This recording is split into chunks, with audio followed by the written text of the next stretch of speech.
Welcome, everyone. This is Luca Gatti from the We Make Future Innovation team. This is one of the conversations we're going to have in the upcoming weeks in our road to We Make Future 23 with founders and startups and innovators in particular to actually describe what were the best relationship we managed in the past and what will you find in the future to our festival especially. Here, guest with us is Tommaso Guerra, Chief Executive Officer of Golee and also co-founder of Golee. It was the winner of the WMF 22 Startup Competition that distinguished this project among the 6 finalists of last year's competition. Tommaso, it's a pleasure to meet you again. You're part of our community. Thank you for being with us.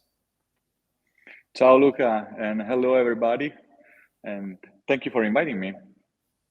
So today we have some questions regarding what was, of course, your path, your way to making up your projects, the achievements you realized during the time, and of course, what do you expect in the future, not just, of course, in your project, but even if in your industry of referral.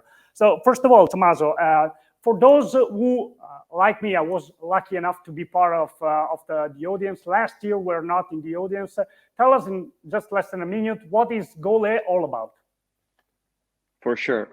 So with Golee, we say that we run amateur sports clubs professionally. What does it mean? It means that we come with our platform and we digitize all activities a sport club has to do during their day.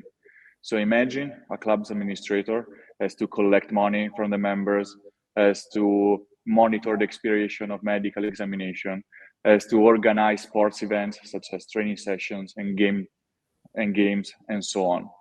Now it's done through pieces of paper or WhatsApp or Excel. And with our platform, we automatize every single task they have to do during their day. Sounds great. Every time I listen to your pitch, I like one at the beginning. Imagine to be a small medium enterprise in the 70s in Italy, and somebody suddenly show up and say, people, there is a new tool that will improve and efficiency the way you do things day by day. It's one of my favorite part. Yeah. But like the computer, once upon a time, tell us please how the idea to realize a tool like how did it came up? So the story is that I've been a football player all my life. I used to play here in Italy and also in Spain. And eventually I got a scholarship to play for a US college. And once I got there, obviously I got fascinated by the way the US environment would put value on youth sports. We had people at the stadium, highlights of the games, interviews, and so on. And when I came back to Italy after a few years, I understood that there could be a lot to do in terms of creating a project that would add value to the youth sports. And this is why we created Golee. At the beginning, it was an application for athletes and coaches, a sort of LinkedIn for the sports world. And then eventually we figured that the first thing we needed to do was to create a platform that could digitize and automatize the tasks for the institutional side. So clubs, administrators, federations, leagues, and so on. And yeah, actually the beginning of my pitch was a real situation. I really spoke with one of the first salesmen of IBM in Italy, and he told me that Golee, the way we were selling Golee, the sports clubs, reminded him of the way he was selling the first computers to the first companies. And he was like, look, here is the future. You have to jump on it. Sounds great. And you definitely jump on it since you realized something like that. And we'll see much more, of course. What we already saw instead is a kind of a relationship you made with us. You entered in We Make Future, of course, community, in our startups, especially community, in our innovation community. In very few words, how do you sum up this kind of relationship? How did you find our mutual support, being part, of course, even recently, both in Cairo, in our international roadshow? Tell us about our relationship so far.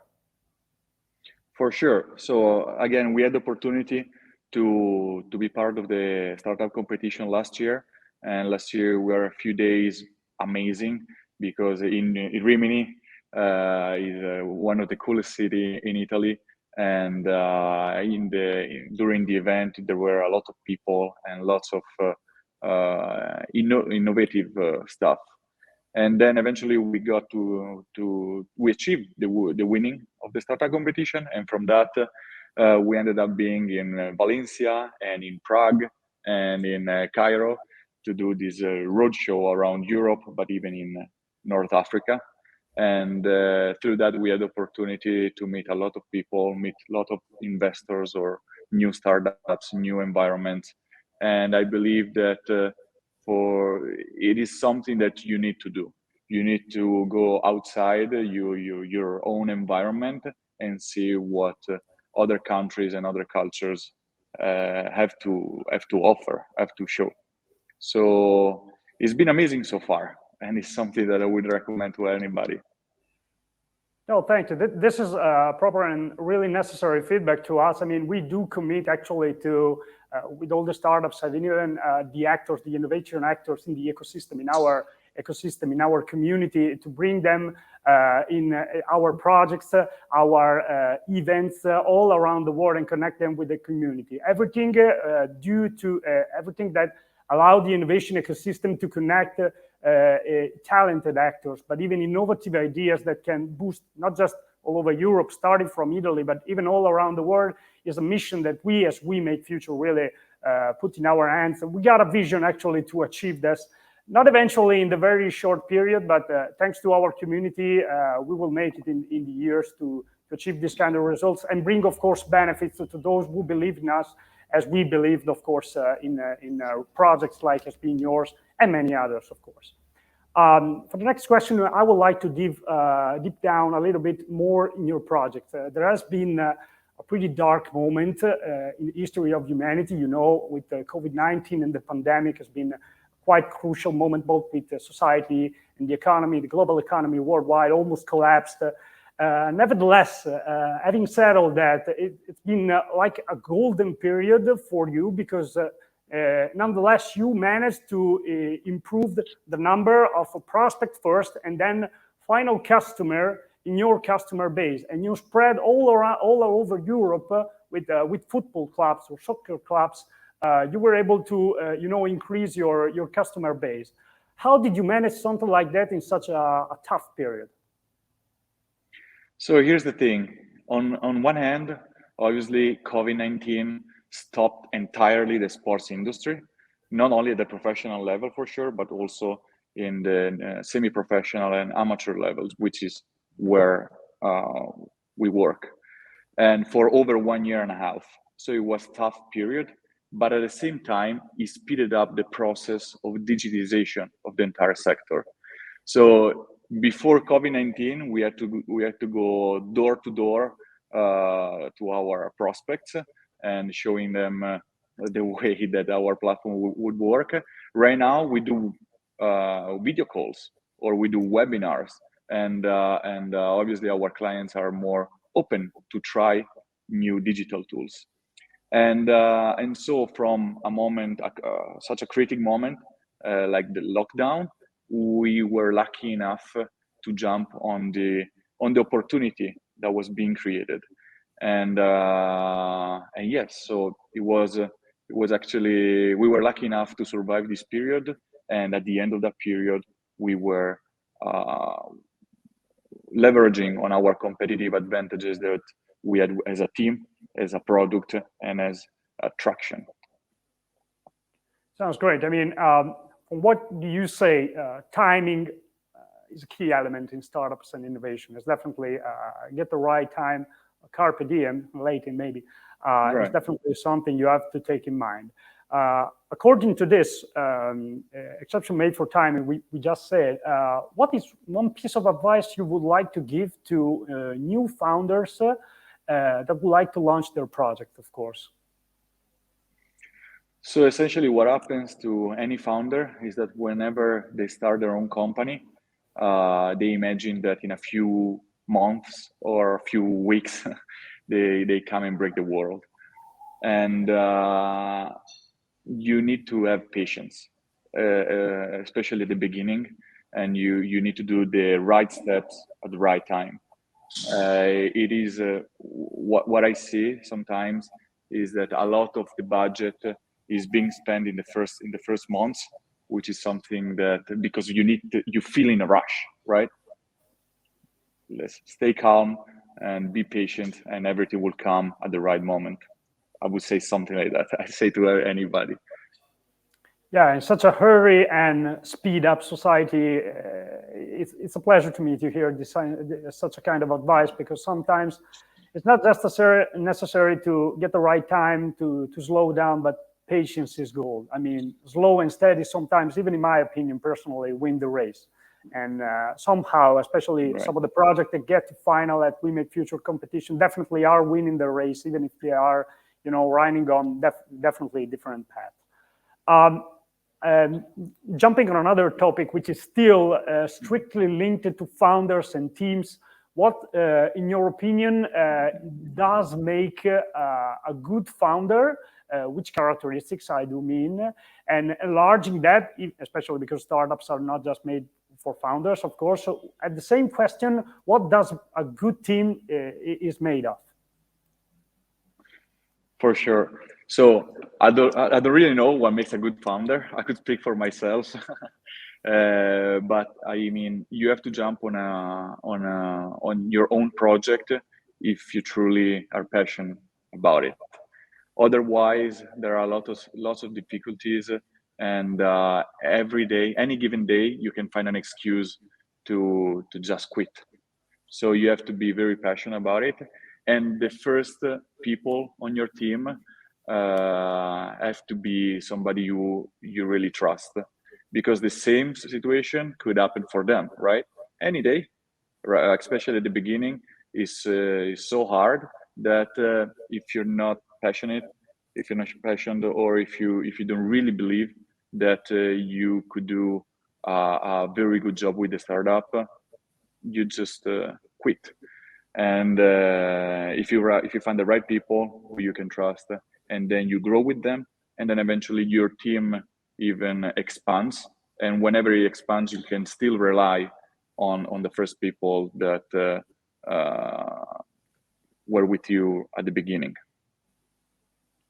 Absolutely. So as far as we said, patience, passion, reciprocal support, of course, hard work, day by day, made the team and the founders makes the difference in such a competitive world. This is, I would like to say, the micro dimension when it comes to single founders and teams.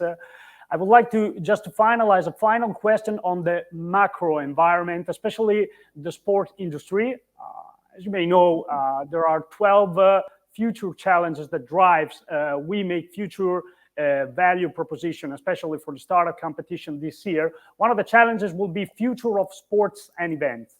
And it's dedicated to all the startups, especially like yours, that would like to make the difference through their business model in both the sports industry and the trade events, or even events industry as well.